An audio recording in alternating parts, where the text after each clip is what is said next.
आजवरचा इतिहास असा आहे की ज्या वर्षी पावसाचं प्रमाण कमी असतं त्या वर्षी आमचं बियाणं कमी प्रमाणात उगवलं म्हणून तक्रारी येण्याची शक्यता जास्त असते। यावर्षी हवामान खात्यानं सरासरीपेक्षा कमी पाऊस पडेल आणि पावसामध्ये खंड असतील असं अनुमान वर्तवलेलं आहे। त्यामुळं यावर्षी पण कमी उगवण्याच्या तक्रारी येण्याची शक्यता नाकारता येत नाही। आणि अशा वेळेस आपलं जे बिल असतं म्हणजे खरेदीची पावती जी असते बियाणाची ती किती महत्त्वाची असते।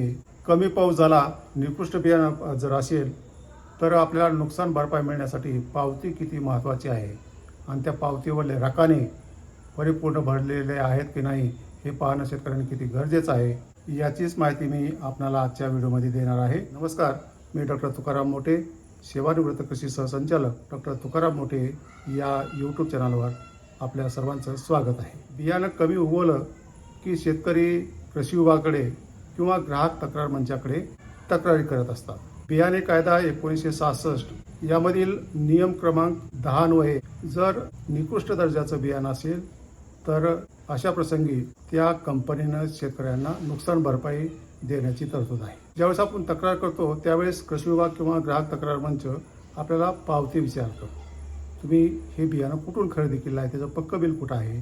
कारण या पक्क्या बिलावर त्या बियाणाविषयी सविस्तर अशी माहिती लिहिलेली असते, म्हणजे तुम्ही बियाणं कुठून घेतलंय, कोणत्या कंपनीचं घेतलं, कोणती व्हरायटी घेतली, त्याचा लॉट नंबर काय आहे, हे सर्व त्याच्यावर लिहिलेलं असतं आणि त्यावरून आपल्याला त्या बियाणाची सत्यता तपासता येत असते आणि सविस्तर पंचनामा करता येत असतो। यासाठी मी तुम्हाला दोन बाबी दाखवणार आहे। एक म्हणजे हे जे पक्कं बिल आहे ते पक्कं बिल कसं असतं आणि त्याच्यावर कोणकोणते रकाने असतात आणि ते रकाने भरताना कोणत्या चुका होतात आणि या चुकामुळे तुम्हाला नुकसान भरपाई मिळण्याची शक्यता कमी असते याची माहिती मी तुम्हाला देणार आहे।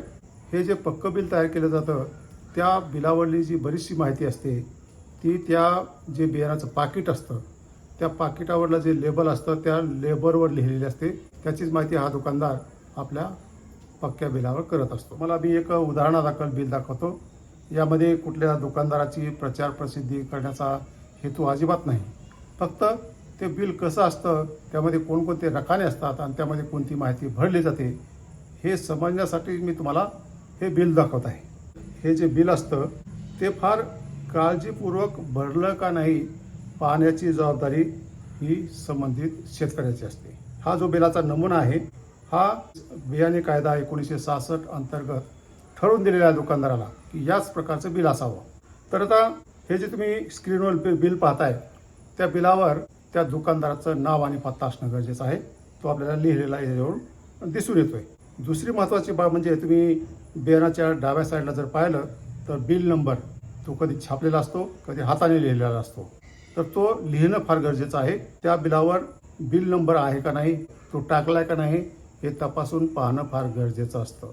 आणि बिलाच्या उजव्या साईडला दिनांक असते, दिनांक पण लिहिणं गरजेचं आहे। बऱ्याचदा ती विसरून जाते, लिहिली जात नाही, त्यामुळे ते बियाणं कोणत्या तारखेला तुम्ही खरेदी केलेलं आहे ते त्याच्यावरून लक्षात येतं। त्यानंतर हे बियाणं कोणी खरेदी केलं आहे त्या शेतकऱ्याचं पूर्ण नाव आणि पत्ता लिहिणं फार आवश्यक आहे। बऱ्याचदा काय होतं, राम श्याम पाटील असं नाव आहे, फक्त त्याच्यावर राम लिहिलं जातं किंवा पाटील लिहिलं जातं, त्यामुळे ही कोणत्या पाटलांनी खरेदी केलं किंवा कोणत्या रामने खरेदी केलं हे लक्षात येत नाही।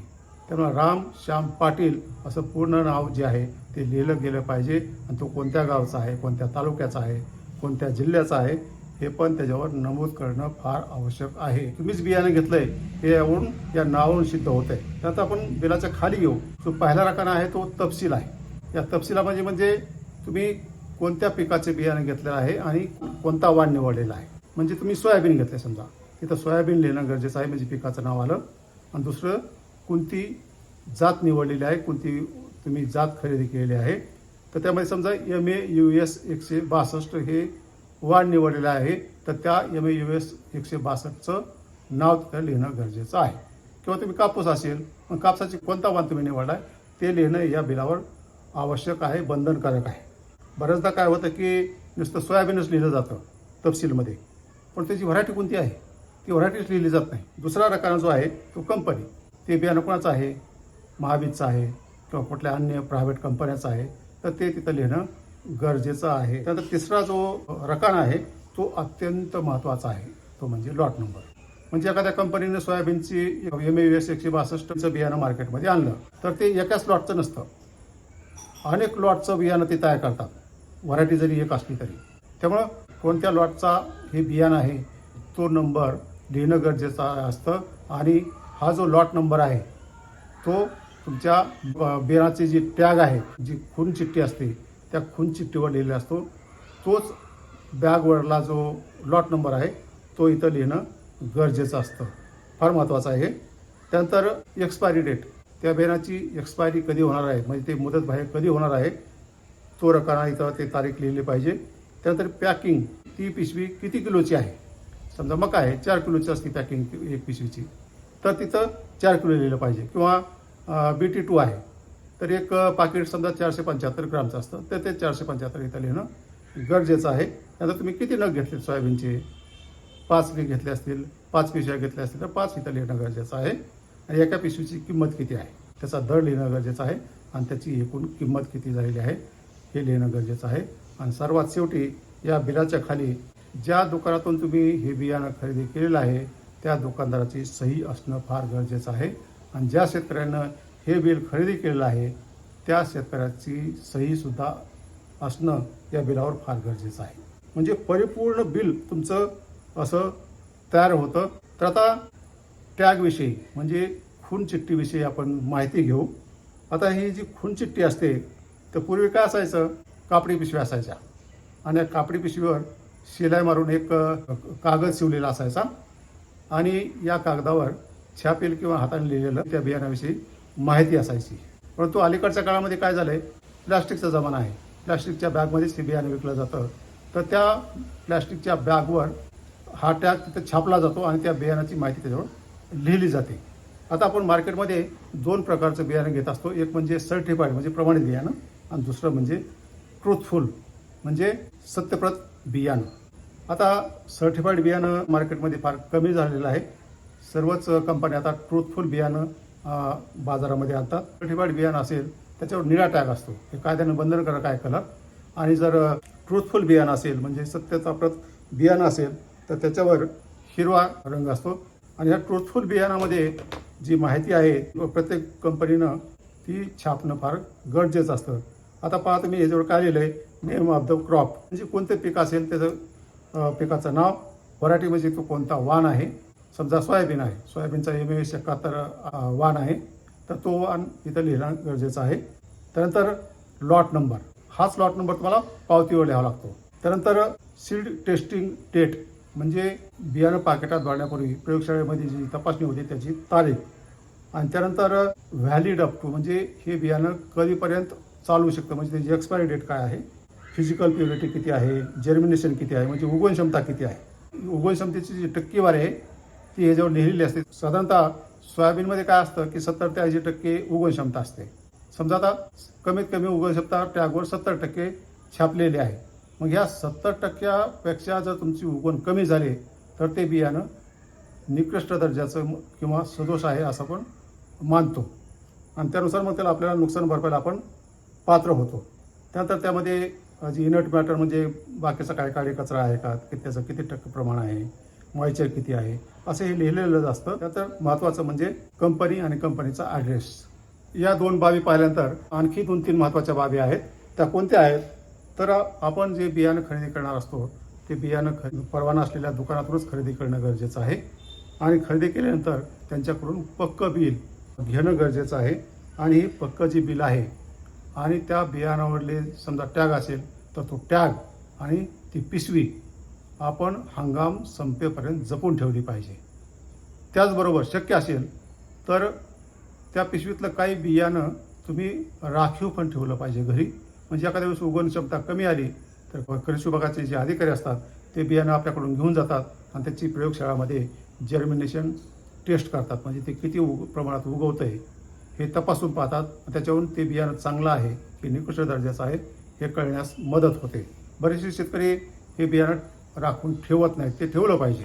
त्यानंतर जी पेरणीची तारीख आहे ती लिहून ठेवली पाहिजे. महत्त्वाची काळजी अशी घेतली पाहिजे की समजा आपण सोयाबीनच्या 4-5 पिशव्या आणल्या आणि त्या वेगवेगळ्या लॉटच्या आहेत, समजा 3 लॉटच्या आहेत तर कोणत्या लॉटची पिशवी कोणत्या शेतामध्ये पेरली हे लिहून ठेवणं फार गरजेचं आहे. नसता कोणत्या शेतामध्ये कोणता लॉट पेरला आहे हे शेतकऱ्याला नंतर सांगता येत नाही. आणि दुसरी महत्त्वाची गोष्ट म्हणजे समजा एका शेताचा तुकडा आहे, त्या तुकड्यामध्ये शक्यतो एकाच लॉटचं बियाणं पेरा. समजा जर तुम्ही 2 लॉटचं पेरलं आणि एखाद्या लॉटमध्ये जर्मिनेशन कमी आलं तर कोणत्या लॉटचं कमी आलं हे शेतकऱ्याला नंतर सांगता येत नाही. त्यानंतर सर्वात महत्त्वाची बाब अशी आहे, शेतकऱ्याच्या मनामध्ये एक पक्की गोष्ट बसलेली आहे की जर्मिनेशन कमी आलं म्हणजे बियाणामध्ये दोष आहे. परंतु असं प्रत्येक वेळी खरं ठरत नाही. जर्मिनेशन कमी येण्यामागे अनेक कारणं असतात. सदोष बियाणं असेल तर निश्चित जर्मिनेशन तुमचं कमी येईल. परंतु बऱ्याचदा काय होतं की आपण पाऊस पडला परंतु ओल पुरेशी झाली नाही, परंतु आता पाऊस पडेल म्हणून आपण पेरणी करून मोकळं होतो आणि जमिनीमध्ये कमी ओल असल्यामुळं बऱ्याचदा बियाणाचे उगवण पूर्णपणे होत नाही किंवा ते उगवलं तरी मागं पडत होतं, पेरणी साधत नाही. त्यामुळं शास्त्रज्ञ असं सांगतात की साधारणतः 80 ते 100 मिलीमीटर पाऊस झाल्यानंतरच म्हणजे जमिनीत ओल उतरल्यानंतरच तुम्ही पेरणी करा, म्हणजे तुमची पेरणी साधेल, जर्मिनेशन एकसारखं होईल, कमी वेळेमध्ये होईल. दुसरी बाब अशी आहे की प्रत्येक पिकाचं जे बियाणं असतं ते किती खोलीवर पेरलं पाहिजे हे कृषी विद्यापीठानं सांगितलेलं असतं, त्याच्यावर प्रयोग झालेले असतात. उदाहरण आपण सोयाबीनचं घेऊ. सोयाबीनचं जे बियाणं आहे ते साधारणतः 2.5 ते 3 सेंटीमीटर खोलीवर पेरलं पाहिजे. समजा 3 सेंटीमीटरच्या खाली जर तुमची पेरणी झाली असेल म्हणजे खोलीवर बियाणं पडलं असेल तर तुमचं बियाणं उगवण्याचं प्रमाण जे आहे ते कमी असतं. किंवा फारच उथळ पेरणी झाली तर अशा ठिकाणी पण उगवण कमी होऊ शकते. ही एक महत्त्वाची बाब झाली. आणि दुसरी महत्त्वाची बाब आहे की पेरणी झाल्यानंतर जर जोराचा पाऊस आला तरी बियाणं उगवत नाही किंवा कमी प्रमाणात उगवतं, तर आपण बियाणं दडपणं असं म्हणतो.